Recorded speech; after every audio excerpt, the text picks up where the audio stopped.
Am I audible to all of you? Oh, yes. No. Yes, So, ma'am. all right. So, it's already 6. We can begin, Mike. And good evening to all of you. And thank you, Mike, for sharing your valuable time with us. Before Good I evening, go ma'am. ahead, let me just give a very brief introduction of Mike. We already know Mike. Good evening, ma'am. Yeah, good evening. So let me just give a very quick introduction of Mike. Mike graduated his Cambridge University Delta and postgraduate in corporate communications and is currently finishing his MA in education TESOL. I request everyone, please mute yourself. He has trained thousands of teachers for governments, universities, and education institutes throughout Asia, Europe, and the Americas. As well as training teachers, Mike has 25 years' experience teaching adults, young, and very young learners. Exam preparation for Cambridge, IELTS, TEFL. Academic English, English for specific purposes, STEM, pronunciation, and online teaching. He has managed schools and taught in Canada, Cambodia, China, Costa Rica, Indonesia, France, and many more countries. Mike has also published teaching books, presented at numerous conferences, and sat on TESOL boards of directors. So, Mike, would you like to add some more about yourself? Why don't you just say, Sashmi, why don't you say Michael is old? Hello? Oh, can you hear me? Yeah, I can hear you. Yeah, I said, why don't you just say I'm old? You are not old. You are quite Well, I've handsome. been around. You are not I've old. been teaching and training teachers for over 30 years. So I guess I'm kind of old.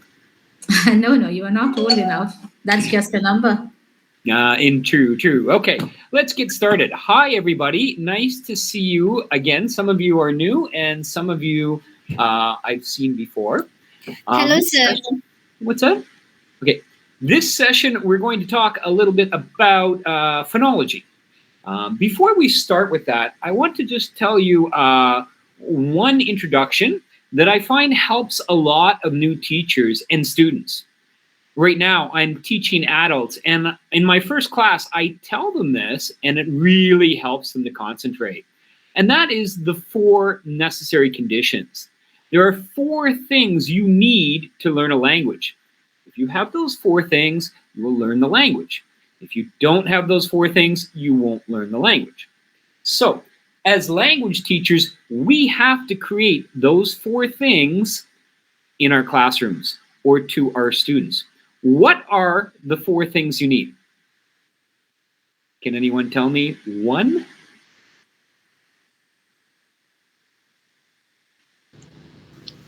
Yeah, skills. Yeah, go ahead, Mohammed. Skills, yeah. One of them is skills. You have to have skills. What You skills? have to have patience. Okay, patience is a good thing for a teacher to have, but it's not a condition required to learn a language. Now, Mohammed, you mentioned skills. What skills? Yeah, skills of learning skills. I mean, learning skills like motivation skills. All this related to what you need to learn a language, you think. Okay, motivation Maybe. is one of the 4. If your students aren't motivated, then they won't learn the language or acquire the language. Look at me. I've lived in Correct. a lot of countries. I don't speak many other languages because I'm just not motivated. I'm a lazy guy. Okay. Yeah. Yeah, So exactly. motivation is the best one. Yeah, motivation is definitely one of them. And with children, Thank you. we spend a lot of our time as teachers trying to motivate them. When you're teaching adults, they tend to be motivated because they're paying money for classes or they have work. Okay, can you think of one more thing? We have motivation. Connection with students. What's that? Sarita? Connection with students. To understand them. To connect. Okay, again, you're talking about what's a good teacher. But I'm talking about 4 things that a student needs to get the language. Listening skill. Hello, confidence. Listening. Yeah, it's Listening. confidence. Okay, very good. Okay, so you have to be able to be exposed to the language. You have to hear the language, see the language. Okay, I don't want to spend much time on this. So, Smita, can I put up a document quickly? Yes, you can go ahead. Okay. How do I do it? That's what I was asking. You have to share. What device are you using, Mike? I've got a couple of documents, No, are you Word using documents. MacBook or Android or what are you using? Windows? Yeah, Windows is fine. Yeah, I put them in the dock. So how do I open it here so everybody can In the see it? Google option, you will when you see down below there is an arrow option where you see you can present. More options? Yes, more options. I got more options. And what do I do then? No, there is an Whiteboard. arrow option, and there are tabs like enter, scan, a window, a tab. So if it's a window, you just click the window. If it's a tab, you just click the tab. Or if you want to share the entire screen, you just share that. Okay. So it's a Word document. And so if I open a window, I should be able to get it, right? Yes. Let's try. How about this? Can you see?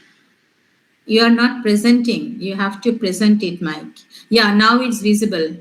Okay, good. Okay. Yeah. So these are the 4 things required to learn a language or acquire a language.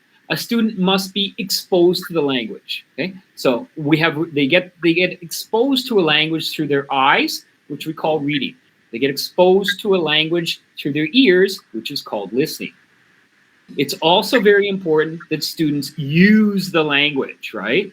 Before 50 years ago, we thought you can study and memorize a language. Okay? That has been proved to be not true. Language is not knowledge that you study consciously and you memorize. Language is a skill you use. Language learning is like swimming or driving. Okay? You have to practice, you have to use it. The more you practice it, then the more automatic it becomes. Okay? In fact, when your students have used a new word 10 times, then they're going to acquire it. Okay, so important to use it. Use it, get exposed to it. Motivation, as we said, a student has to be motivated. Now, the last one is some kind of guidance. Okay, there are a lot of people in the world. In fact, I think 65 or 75% of the people in the world that speak a second language never studied it. Okay? They, like in Thailand, I live in Thailand now, people in restaurants speak English, but they don't necessarily study it. Now, they make a lot of mistakes and errors. So to learn a language, you have to have some kind of instruction. The instruction can come from a teacher or from a book or from a friend, but you have to have some kind of guidance.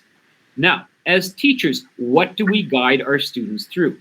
The 4 language systems or language structures. The phonological system, the lexical or vocabulary system, the grammatical system, and finally, the functional system. Okay, so phonology is the sounds. We put the sounds together to make words, vocabulary. We put the words together to make sentences, grammar. We put the sentences together to make conversations, functions, how to ask for directions, how to order in a restaurant, and so on like that. So the smallest part of the language a student learns is called phonology. Phonology, we can say, is the study of sounds. Okay? And every language has a phonological system, a sound system. Okay, and that's what I want to look at with you today. Any questions? We're going to save the questions for after, are we? Okay. Okay, I'm going to change this and let's look at something else here. So what is phonology? Phonic sounds. Yeah. Well, It's phonology phonic sounds. is the sounds. It's the sounds of the study. Yeah. Hang on, I'm looking for another document here. 1 minute. Okay, and we'll do this. Okay, so phonology is actually 6 areas. Okay? You probably know the first area. Can everybody see this? Yes. Okay, this is the 6 areas of phonology. Every language has phonology. Okay? Phonology consists of, first of all, pronunciation. And pronunciation is how to make the sounds. Okay? The next area, we put the sounds together in groups called syllables. And as you know, in a word like, say, pizza, it has two syllables, pizza, okay? And we're going to stress one of them. We're going to put more emphasis on one of the symbols. So I say pizza. I don't say pizza. Okay? So I stress the first syllable. That is called word stress. Now, sentence stress is stressing or emphasizing an entire word in a sentence. Okay? Like, why don't we go to the movies tonight? Instead of, why don't we go to the movies tonight? Or, why don't we go to the movies tonight? I choose the words I stress, and this changes my conversation. Dr. Saab. The fourth aspect of अच्छा वो Mitali phone किया था yeah, उनका जो save your questions till afterwards, okay? Otherwise, we're not gonna get through the whole session. So I'll answer your questions afterwards. Yeah. Yeah. Okay. Connected speech, another aspect of phonology, and this is in rapid speech. Okay, a native speaker plays with sounds. Like when I say fast food, I don't pronounce the T in fast. I drop the T sound. I say, oh, I love fast food. So I play with these sounds in normal, rapid speech, and that's called connected speech. Intonation, I can raise my voice up really, really high, or I can lower it really, really low. Okay, and that's called intonation. Okay, and that's used for certain things as well. I'll tell you why we use these things and how in a few minutes. The last one is rhythm or the speed. Okay, and that is kind of the pace of the language. Okay? Some languages have a very regular pace, and some have a very unregular pace. And English is irregular, sorry, not unregular, irregular pace. Okay, so let's go on. Let's talk a little bit about pronunciation. Okay, so pronunciation is the sounds, the individual sounds. How many sounds do we have in English? Anyone guess? 44. Yeah, there are 44 sounds in English. Okay, now that is in British English. There are different Englishes in the world, right? Scottish English has an extra sound. Irish English has one sound less. Okay? So we need to use a standard in our industry, and the standard comes from Britain. Okay, many people that want to study Spanish, they study Spanish in Spain, in Castillo de Leon. They don't go to the Philippines, or they don't go to Venezuela or Mexico, because in this area of Spain, it's the purest Spanish possible. It's where Spanish was created. The same with English. When we started to teach English about 150 years ago, the standard for good English came from England. Not only from England, but it came from a certain place, West London. And it came from people with a lot of money. It was actually based on the Queen of England, Queen Victoria. So it's called the Queen's Good English. Maybe you've heard that. Now they call it BBC English, because BBC speakers are supposed to speak with that type of English, called received pronunciation, or RP. Okay? And let me just quickly show you here the sounds. Sorry. Nope, 1 minute.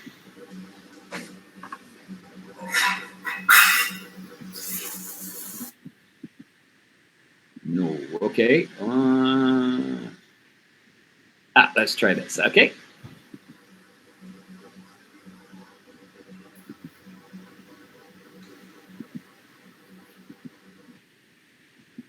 Hang on a sec, there we go.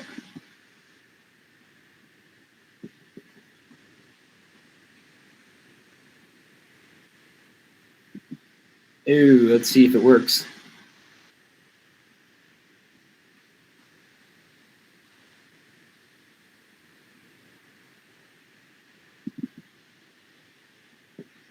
Okay, can you see this now?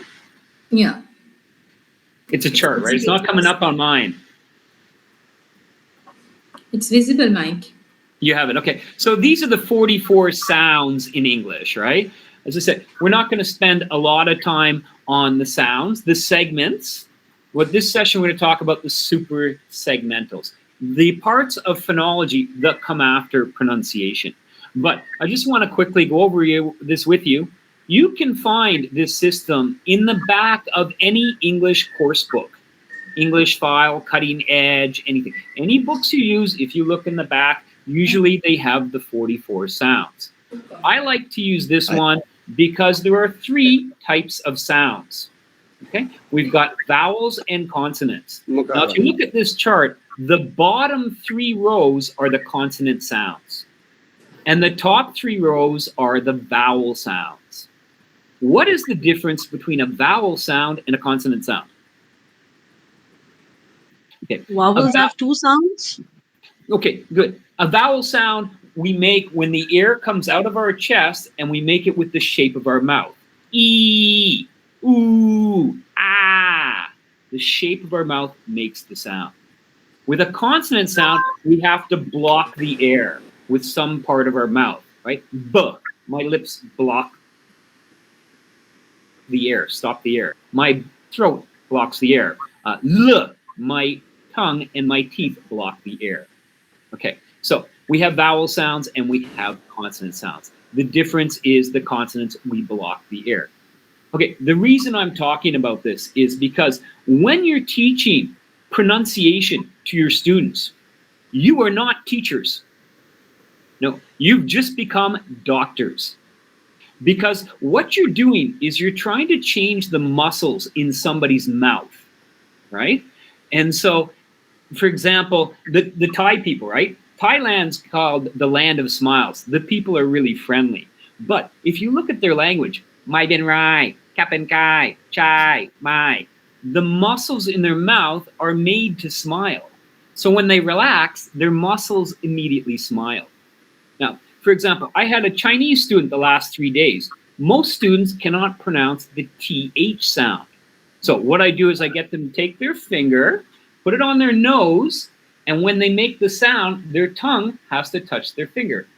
So, 333, 333, okay? And so on.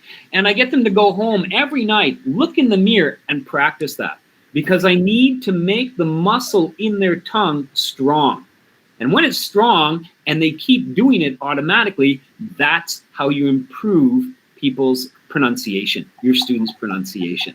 Okay, and we don't have time to go into a lot of phonology, but the most difficult sounds on here for most students are the TH sound, the F and the V sound, the, as well as the vowel sound, which is very common. Okay, so look at your pronunciation, find the sounds that are difficult for your students, show them how to use it with their mouth, and then get them to practice it. If they practice a difficult sound every day at home for like a month, their English pronunciation will become perfect, almost natural. I've been doing it all week with Chinese students, and their English is like, wow, so improved. Okay, enough about pronunciation. Let's go on and talk about the super segmentals. Super segmentals is, the segment is the sound. So super segmentals is the parts of phonology after the sound. Okay, let's take a look. So can I say something?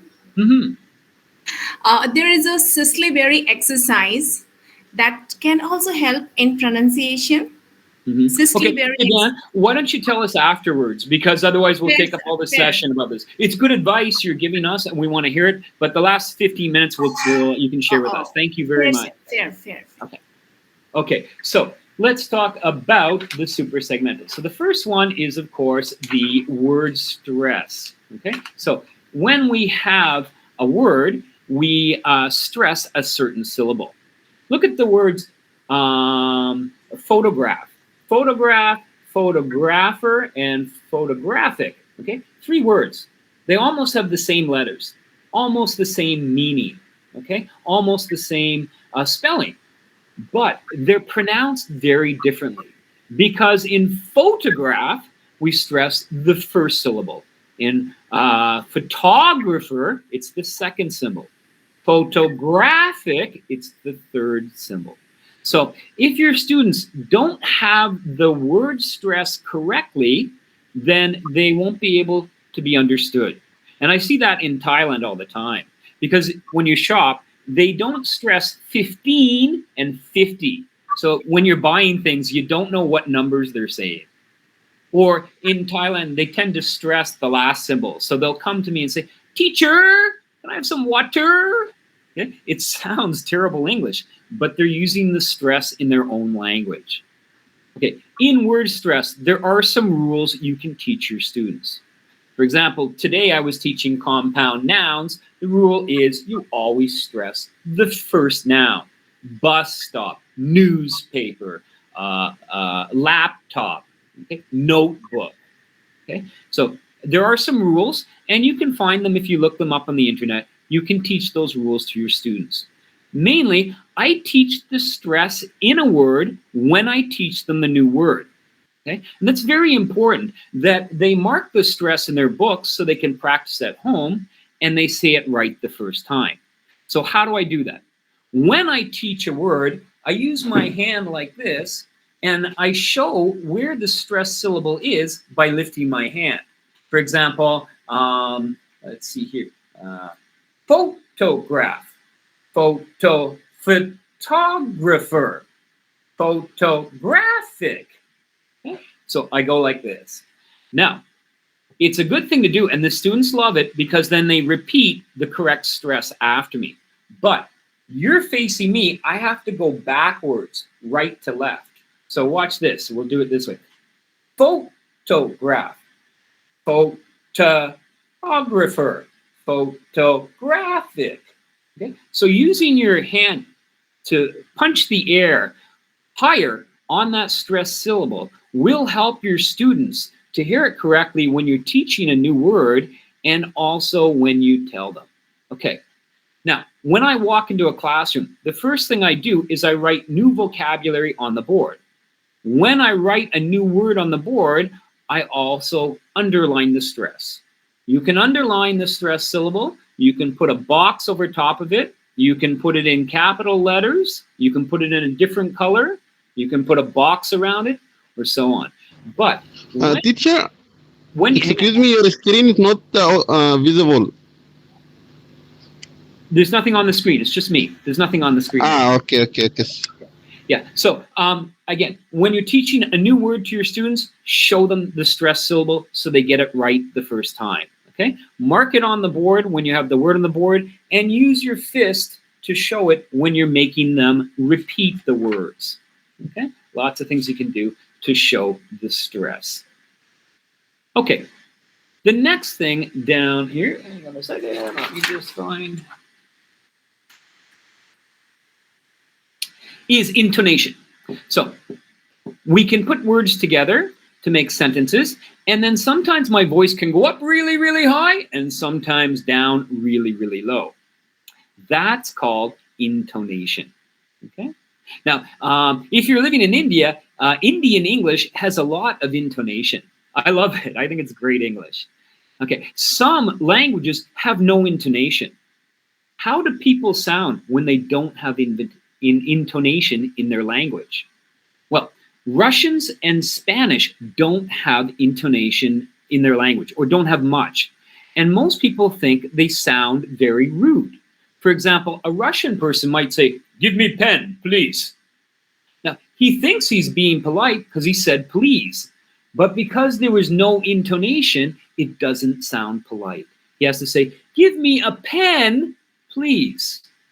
The intonation makes politeness. Okay, I'm going to just put up a document again for us. 1 minute. So what does intonation show us? Intonation shows us, of course, politeness. Intonation also shows us the attitude, the feeling of the person speaking. Hang on a second. I'm going to put this up here. Okay. For example, if it's a high intonation, the person's usually very positive, right? So, oh, I want to go to the movie. Okay? I'm positive about it. If it's a low intonation, it's probably a negative feeling that they have. Okay? For example, oh, I can go to the movies. The person doesn't sound polite. Okay. A minute here. There. Okay, intonation can also show us. Second. There we go. Okay, can you see this page? Everybody can see it, yes? So Yes, we can see it. Yes, sir.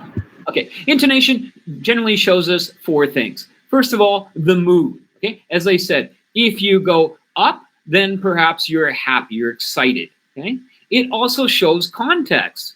For example, if I say it's 8 o'clock, if I'm telling you the movie's starting, I say it's 8 o'clock. If we're late, I say it's 8 o'clock. If I'm happy to see you, I say, hey, it's 8 o'clock. Okay, so our intonation shows us the context, this situation. Okay, it can show us a negative situation when it goes down. It's 8 o'clock. You're late. Or it can show us a positive situation or context if it goes up. It's 8 o'clock. Oh, right, the movie. Okay. The fourth thing that intonation can show us is relationships. Okay?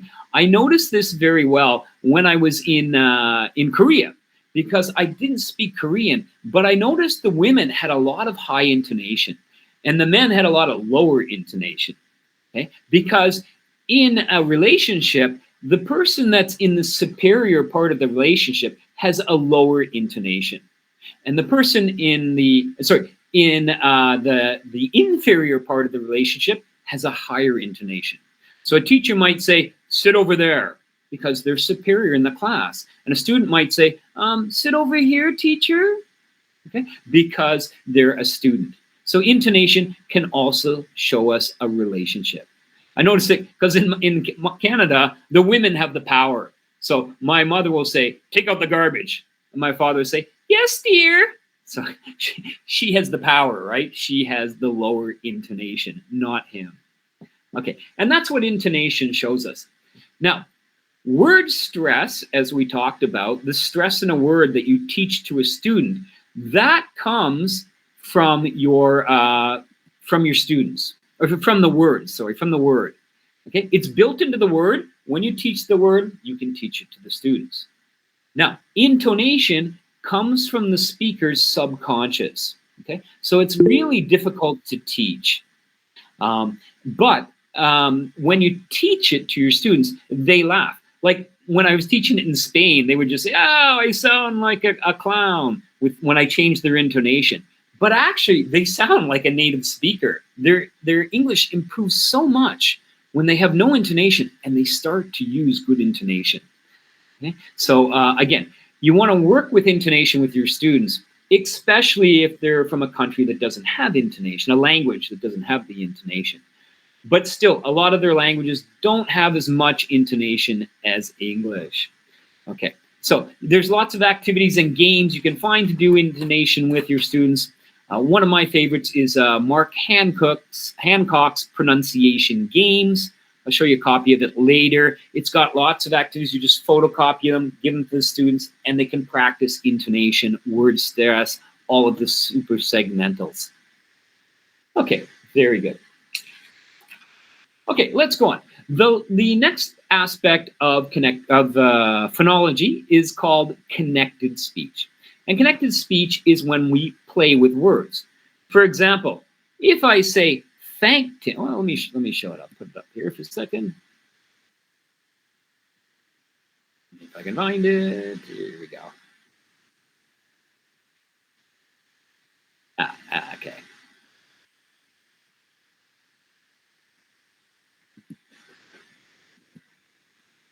Oh, I had it, didn't I? You know, as teachers, we have weaknesses and we have strengths. I have many strengths as a teacher, but one of my weaknesses is technology. I'm not good at it. Okay, so connected speech can everybody see this document? This all comes from a book I wrote. Okay, Yes. that's why I use this. Basically my notes, my teacher training notes. Okay, so here we have connected speech when we play with the sound. There are different parts of connected speech. For example, elision is when we drop a sound. As I said, in fast food, I drop the T sound when I speak naturally. Assimilation is another area of connected speech, and that's when we change a sound, like have to go. The V changes to an F sound. Intrusion is a part of connected speech when we add a sound. For example, when I say blue, my lips are round at the end. When I say eyes, my lips get pulled back. When I say them together, the change of my mouth creates a new sound. Blue, wise. Okay? It creates the W sound. So we have an intruder, another sound that's intruded. Consonant linking is an aspect of connected speech when the consonant at the end of one word is the same as the beginning of another word. And instead of saying it 2 times, we say it once. I don't say some money, I say some money, like that. Okay, and vowel reduction is basically the schwa. There's one of those sounds on the chart, which is the most common. It's the neutral sound in English. And when we don't stress a symbol or a syllable, then the unstressed syllables, the vowels, usually become the neutral sound. Like we were talking about, November. Okay? So November. I'm stressing them. I'm not stressing no or burr. So no and burr, the vowel sounds probably become very soft and neutral because my voice is concentrating on the middle one. And that's called vowel reduction. Now, what do you do with connected speech? You don't have to teach your students to do connected speech because there's lots of Englishes in the world. Your students just have to be understood when they speak. So they don't have to speak this way. This is more for comprehension. If you're doing listening with students, then maybe you point out one of these elements so that they recognize it. So when they're watching the news in English or they're watching a movie in English, they can understand it and not get confused from these things. Most teachers don't teach connected speech until a higher level, and we don't do a lot of work on it. Okay. The last part of connected speech is called sentence stress. Okay. As in a word, we stress one syllable in that word. In a sentence, we can also stress one whole word. Okay, this is something I work a lot with my students, and their English improves so quickly. Okay, for example, in the sentence, why don't we go to the movies tonight? I write that on the board, and I ask one student to say it. They always put the same stress in the words. Why don't we go to the movies tonight? I say, okay, watch me when I say it. Why don't we go to the movies tonight? I don't like your friends. I want to be alone with you. Why don't we go to the movies tonight? I don't want to be outside. It's too hot. Why don't we go to the movies tonight? I don't have time tomorrow. So my whole conversation changes depending on which word I stress. Okay, and like intonation, I subconsciously choose the word to stress depending on my meaning, what kind of meaning I want to get across. If I say, why don't we go to the movies tonight? I'm only saying one thing. But if I stress a certain word, I'm showing my listener this is what's important about this conversation. Okay, and the words, of course, that we always stress are called content words. These are nouns, adjectives, verbs, the words that produce meaning. The other words, prepositions, conjunctions, determinants, these are grammatical words. We don't usually stress them, but they can be stressed. Like I might say to my friend, hey, I met a new girl. She's rich and famous. Okay? I'm stressing and a grammatical word because what's important is I get two things, not one. Okay? So the speaker can choose the word that they stress in order to produce their meaning. But what I like to do with this is I get my students to read a sentence and I record them. And then I get them to read it again, stressing some words, and I record them again. I play the two recordings back to back, and the students are like, wow, my English just jumped a level. So I recommend doing sentence stress with your students. Lots of activities you can do. In this book that I like to use, Pronunciation Games, there's a few activities in there that really help my students. Okay, the last aspect of connected speech is called rhythm. And rhythm is the movement, okay? The pace or the rhythm. Now, linguists say that there are only really two types of languages in the world: stress-timed languages and syllable-timed languages. And all languages go somewhere on this scale between stress-timed and syllable-timed, okay? Now, a language that is syllable-timed has a regular beat to it, okay? The rhythm has a regular beat. For example, Thai. I'm in Thailand now. Thailand's like, mai ben rai, ka ben kai, cha ta tai, ta ta ta. It's ba ba ba ba, ba ba ba ba, ba ba ba ba. Every fourth or fifth syllable, they stress. Okay? Korean too. Anyang haseyo, jaseyo, oseyo, it's da da da, da da da da. Now, English, on the other hand, is a stress-timed language. The timing of the language is based on which words I choose to stress. So why don't we go to the movies tonight? Da da da da da da da da. Why don't we go to the movies tonight? Da da da da da da. Okay. So sentence stress again works with rhythm. If your students come from very syllable-timed languages, like in China, or sorry, in Asian countries, I do a lot of work on sentence stress because it really gets an improvement in their language. And that is rhythm or sentence stress. Okay, good. Okay, and that's about it. I mean, I can tell you some activities that you can do with your students or show you some activities if you like. And I can take some questions. I have more to add, but I think, that covers all the phonology basically. Yeah. Why don't we take some questions now? And then if there's some more time, I'll show you a couple of activities you can do for your students in these areas. Yeah. And I'm going to show you that games book. Okay, so questions? Any questions?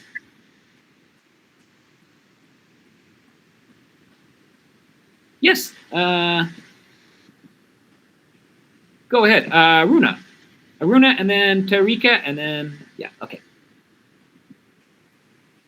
Aruna, did you have a question? I have to unmute you, do I? Yeah. Yes, Tarika, you are. Please unmute yourself. Tarika, Yeah, please. I'm sorry. Actually, I'm like Mike. I'm zero in technology. That's why. Actually, I joined late. So I would like to go ask him about that. What is the first session when he started this lecture? What was it? The first thing we talked about? Yeah. We were talking about there are 4 things you have to learn a language. And one of those 4 things is instruction. And there's 4 systems you help your students with: phonology, vocabulary, grammar, and functions. And so it was just an overview of what English is. And then we talked about phonology and the 6 areas. Yeah. Okay. Yeah, fine. Thank you. No problem at all. Okay. Aruna, did you have a question? No. Well, let me tell you, if you have any questions, just put up your hand and ask me as we go along. And I'll talk about a couple activities. So when I'm doing pronunciation with my students, of course, I like to show the sounds. So sometimes I bring small mirrors to class, okay? Because if the students can see how to make a sound, that's very helpful for them. And they can go home and practice that sound. Okay. Most of my students have trouble with the TH sound. So of course, I put my finger on my nose and I make them touch their finger with their tongue when they say the TH sound. One of the great things I love to do is I put the number 333,333. And then I show them because it's got 6 threes, that's 6 THs, and it's also got 1,000. So their tongue has to come out of their mouth 7 times, right? And I do it first for them. I go like this. I'm like, all right, 333,333. Okay? They hear how clear it is, and they see the tongue coming out. And then you get them to do it and watch each other's mouths, and they know how to make that sound. Now, you got to get their tongue really strong to make that sound too. So I always give them homework. I say, every night this week, go home, look in the mirror when you wake up, and do that exercise. 333,000 with your tongue, okay? Because we have to build that muscle in their mouth. I also like to put red leather and yellow leather on the board, okay? Because the R sound, the D sound, the L sound, the TH sound, their tongue has to do like gymnastics, right? It's in, out, in, out. Like red leather, yellow leather, red leather. Try and say it 5 times. It's really hard. We were trying today, us English teachers at where I work, and none of us could do it. Red leather, yellow leather, red leather, yellow leather. It's hard to do it. You can try it. It's hard. But if you write red, leather, yellow, leather on the board and get your students to practice it or to do it, they're going to be moving those muscles in their mouths. Okay, another pronunciation activity I like to do is I put on some words on the board that have different vowel sounds in them, and I put them in pairs, and I get one partner to say it, and the other partner has to draw their partner's mouth. Now, they love this, and they laugh because they're looking at each other's mouths, they're drawing teeth and stuff like that, but they're looking at the shape of the mouths. And then when you take it up, you can say, okay, in this sound, what is our mouth? Our mouth is open wide, or our mouth is pulled back. So drawing your partner's mouth is also a great activity you can do. Yes, okay, we have a couple questions. Yes, Ndombe, please, drawing your partner's mouth, is it advisable to be used with younger learners? Yes. Oh, sure. Yeah, young learners love to draw. So yeah, they draw a picture of their partner. So sure, why not? Although we don't usually do a lot of pronunciation with young learners. It'd be great if we did. There's a little boy at my school. He's not a student, but he belongs to a woman. And when she brings him to work, then I get him to do the pronunciation correct. And his English is improving as he grows up. It's been a year now. His pronunciation is so good because I corrected his pronunciation and I get him to keep practicing. So if you do it with your students and get them to draw their mouths and you do pronunciation or even phonics if they're really young, then that's really, really helpful for them. So yeah, certainly, go ahead, do it. See what they say. Any questions? Was there somebody else that had a question? Yes. Yeah. For adult learners, would you suggest any software or app, mobile app maybe, or laptop, or any app or software or something that is useful as doing it in a language lab, for example? Yeah, okay, good. You picked my weakness, Arun, because I don't know technology so well. However, if you go, I think it's the BBC website. Actually, I might have it here. I think I have it here. Yeah, I can give you a link. We can go. It has the whole chart of the sounds, and you can click them on, and it'll say the sound for you. I think it comes from the British Council. And I've got the link here somewhere. It's not sure where. You can share later if it doesn't strike you right now. Yeah, if you look up the BBC, the BC, British Council, if you go to their site and you go to pronunciation, there should be a chart and you can click the sounds, it'll say them for you. Thank you. Any other questions? I had a question. Yes. Mike, I just wanted to know, since I teach in a kindergarten school, would you like to suggest any, since we do phonic songs and phonic sounds, I wanted to know, would you suggest any interesting activity where these young toddlers would enjoy? For phonics? For teaching Yes, phonics yes, to young absolutely, learners? yes. Yeah, I haven't done a lot of it. I mean, I trained kindergarten teachers in Korea, and we had to do a lot of phonics. So I kind of just found stuff online. I used a lot of flashcards because, children, you have to have a lot of visual and a lot of kinesthetic activities, right? Yes, To make it yes. more memorable. Yeah. So flashcards are good to use for phonics, and you can just go online. You can just print them off. That's all I did. Okay. Great. Thank you so No much. problem. Good question. Yeah.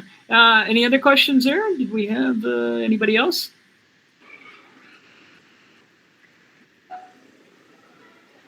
Okay. Okay, good. Somebody asked about sharing the reading material. I can't send to you. These are my book kind of thing. Just what I put on the board there for you. Okay. Sarita, no.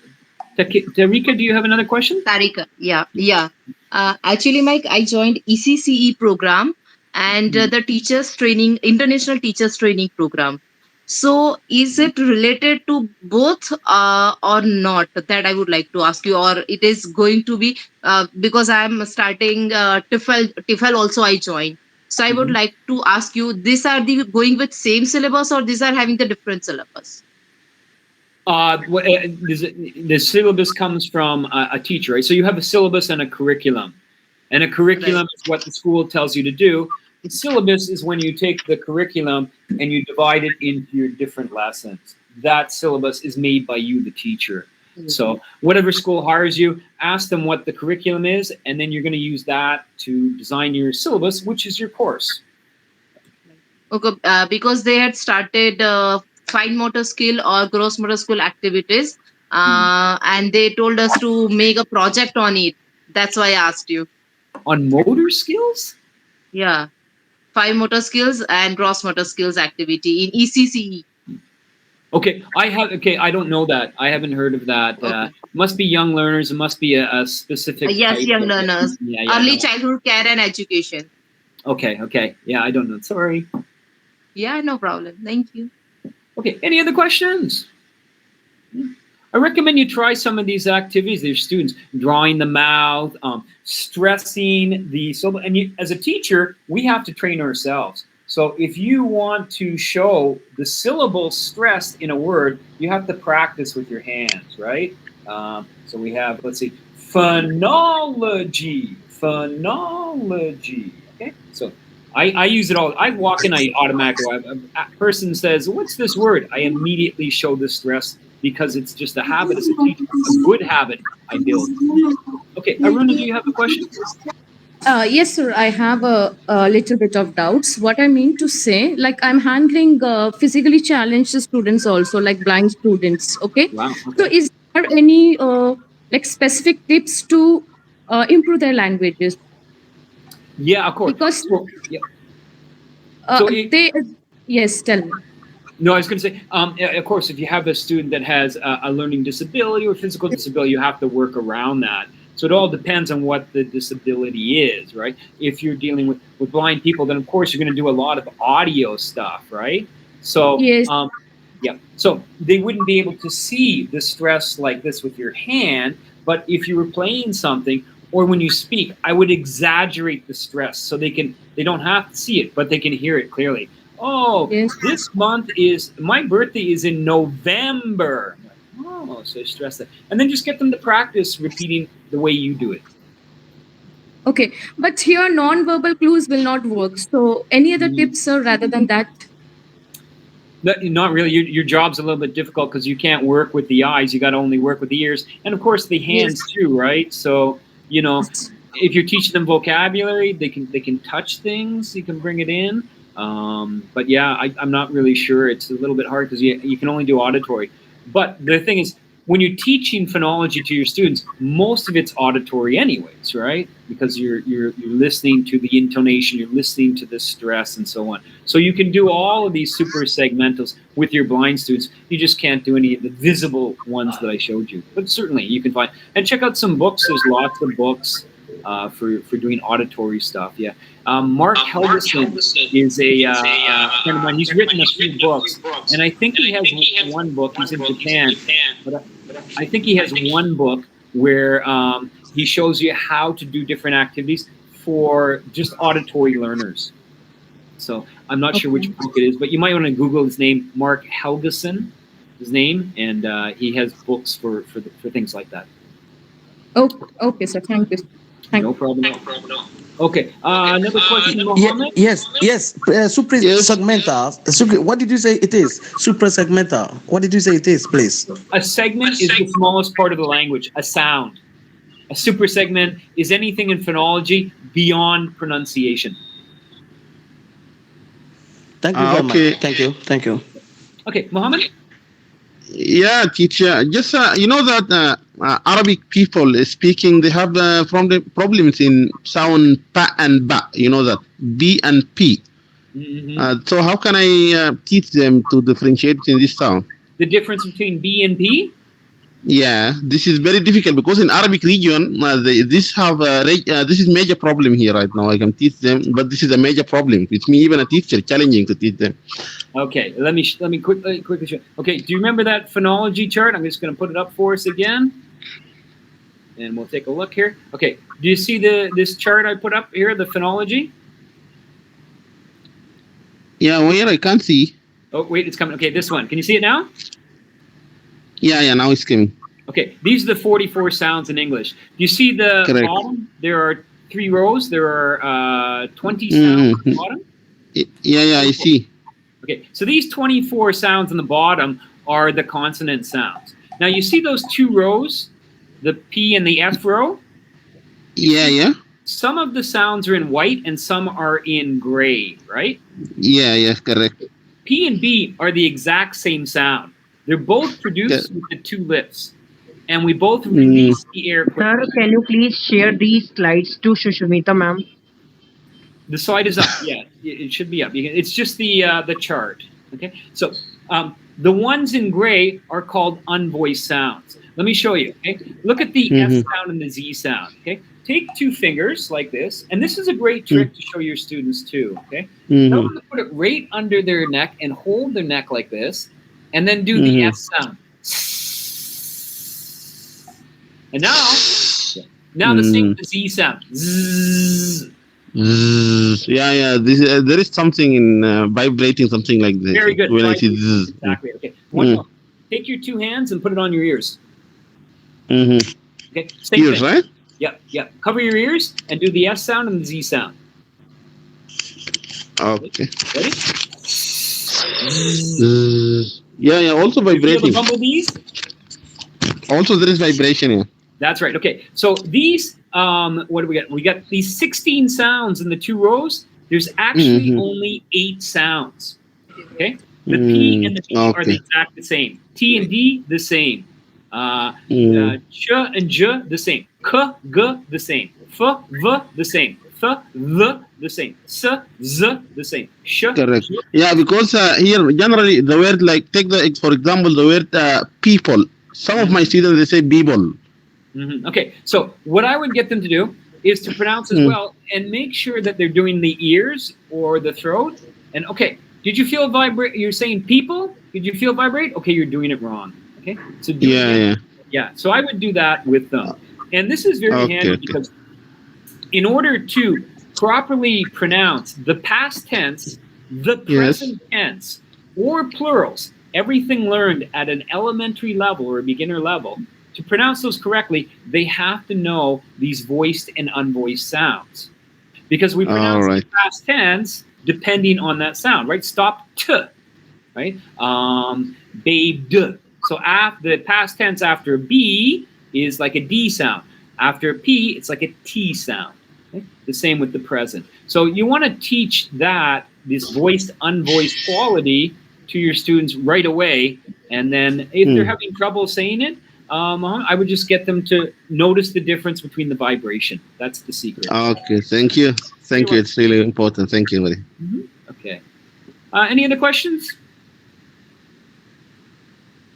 Sir, these are the phonic sounds. No, these are the IP. These are the English sounds. Yeah, they're the phonemes, the sounds in English. Yeah, phonics is more of matching letters to sounds. That's what phonics is. So when we're teaching children how to read, we're showing them the letter, but then we're showing them the sound that goes with the letter. This isn't about letters. So this is not phonics. This is just pronunciation. Okay. Monor, did you have a question? Only yes, to pronunciation only. Yes, this is only pronunciation, yeah. Phonics is taking pronunciation and adding it to reading. Thank you, sir. Yep. Okay, Monor, go ahead. Hello, Mike. Hi. Hello, Mike. This is Munir from Sudan. Well, actually, my question is, we as teachers, how can we enhance when it comes to pronunciation, the voice and non-voice sound? It's like kind of similar question to Muhammad Junga's question. Mm-hmm. But as a teacher, how can I come to know and realize that I have this sense of identifying, the different voices, Okay, so next time when you're in the class, listen, and when you hear a mistake, write 2 words on the board. Okay, so you can write 2 words that are very similar. We call those minimal pairs.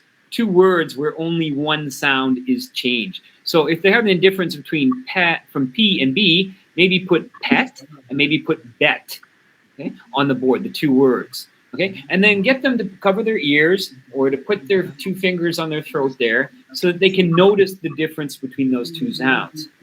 And then drill them. Get them to repeat, repeat, repeat, okay, until they notice the difference. That's the only thing you do. With pronunciation, the only way to improve your students' pronunciation is practice, practice, practice until they can do it naturally. All right, thank you. Thank you, Mr. Mike. Yep, of course, yeah. Any other questions? Yes, good evening, sir. Good evening, Hi. everyone. Good evening. I'm a teacher, and I am from Bangalore. Bangalore is a city where we find people or students from almost all different parts of India. So I really face challenge in helping the students to overcome the mother tongue influence, because we it is a multilingual country, India, and especially in Bangalore. In a classroom, I have to teach the students, those who are from North India and from South India. How can I help my students to overcome this? How can you help them? What was the end of your question? Yeah, how to help students to overcome the mother tongue influence? How to help the students with? They in their spoken English, when they speak, they have the influence of their mother tongue. Mm-hmm. Okay, so you want to expose them. So one of the conditions is we have to expose the students to English. So when you expose them to English, don't use just your voice, but use other voices. So like other English accents, other genders, and so on. So they're open to a Canadian accent or an Irish accent. Okay, but it's up to you to bring that condition into the classroom. Now, years ago, it was very hard for us. But now, you've got the internet, you've got tapes, you've got music, you got movies, you can find lots of stuff. Yes. Yeah, that's what I Thank do. you so much, sir. Thank you so much. Okay, good. We're almost out of time, so we can take maybe if there's another question or two. Yeah. Okay, go ahead, Mohammed. Yeah, teacher Mike, sorry for more question. This is the last question for me. I'd like to ask also about some students, they need to hear more native sounds. This is it important to teach the same like native sounds, or just a standard one, RP, receive pronunciation sounds? Yeah, so we use this chart called the Received Pronunciation, or BBC English, because if you open any dictionary, it uses these symbols. Or if you open any English course book, again, they use these symbols. So we have this standard all English teachers can use. So yeah. If you want to teach them this chart, you can, depends on the age. But like the other person asked before, you want to expose them to as much natural English as possible. So, as teachers, we have to follow the curriculum that the school gives us, but we also have to help our students with their individual weaknesses. So when I'm teaching, I follow my curriculum, but I listen. And when I hear some sounds that make it hard to understand the student, or they don't sound correct to me, then I'll correct and I'll start to do a lot of practice with that sound. So you want to Okay. find the sounds that are difficult for your students, and then when Mm. you play a song, maybe, hey, how did he say that word? Ah, that's how we say that sound. Good, let's all say it together. Okay, that's Okay. Thank you. Thank you very much. You're welcome. Yeah. Moner? Last Yes, question. Mr. Mike, here I am again. I just would like to know the difference between the stress and the intonation and the pitch, because most of the time, it's kind of, quite difficult, for me to identify. I know Okay. it's the importance, like in the speech, but like kind of similar. Could you just clarify to me more about this? They are very similar because it's a change of the voice that you hear, right? So with intonation, my voice can go up very, very slowly. Intonation, it can go up very slowly like this, or it can go up fast, or it can go All right. down fast, or it can go down slowly. Okay, so All right. it's like that. But stress is just one word. Like, okay, did we have fun today in this class? Okay, so I'm stressing the Okay, whole they're word. stressing the whole word, right? Yes, yes. And with intonation, it's the whole, it's a couple words and it's drifting up or drifting down. All right.